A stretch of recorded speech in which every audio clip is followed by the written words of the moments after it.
Баршаңызға қайырлы күн. Бүгін сіздерге ет пирогын дайындап көрсетемін, яғни мясной пирог дайындаймыз. Ол үшін менің каналыма тіркеліп, видеоны соңына дейін қараңыздар.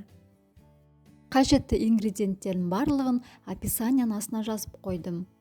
Ең алдымен қамырымызды жасаймыз. Ол үшін қаймағымызға ерітілген сары май, бір жұмыртқа, жарты шай қасық ас содасын, шым тұз қосып жақсылап араластырамыз. Ұнымызды електен өткізіп, қамыр илейміз. Бастапқыда қасықпен араластырасыздар, одан соң қолмен жақсылап қамыр илейміз. Қамырларыңыз кішкене жұмсақтау болғаны дұрыс.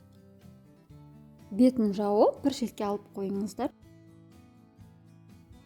Ары қарай біз ішіндегі салмасын дайындайтын боламыз. Тартылған етімізге майдалап 4 бүрті етіп туралған картопымызды саламыз, және де майдалап туралған пиязымызды салып, кішкене шым тұз, қара бұрыштарыңызды салып, жақсылап араластырасыздар. Видеода көріп тұрғандарыңыздай қамырды екіге бөлеміз, бірақ бір қамырымыз үлкенірек, екінші қамырымыз одан сәл кішкентай болу керек.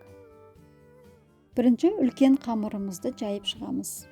Қамырдың қалыңдығы 0,5 сантиметрге дейін алсаңыздар болады.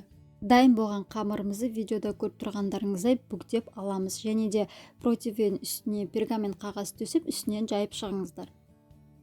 Дайын болған қамырымыздың үстіне салмамызды салып, тегістеп шығамыз.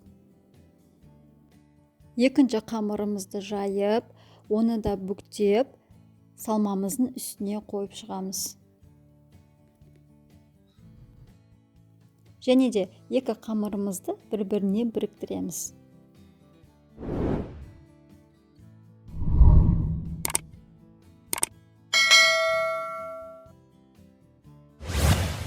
Және де осылай узор жасасаңыздар да әдемі көрінеді.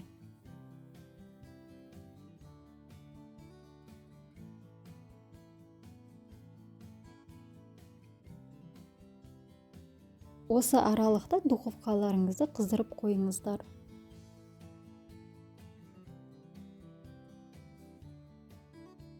Дайын болған қамырымыздың үстіне жұмыртқамызды жағып шығамыз.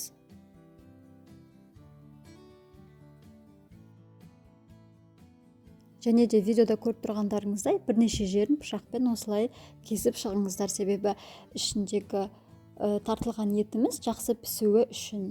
Және де өз қалауларыңызша осындай күнжіт сепсеңіздер болады.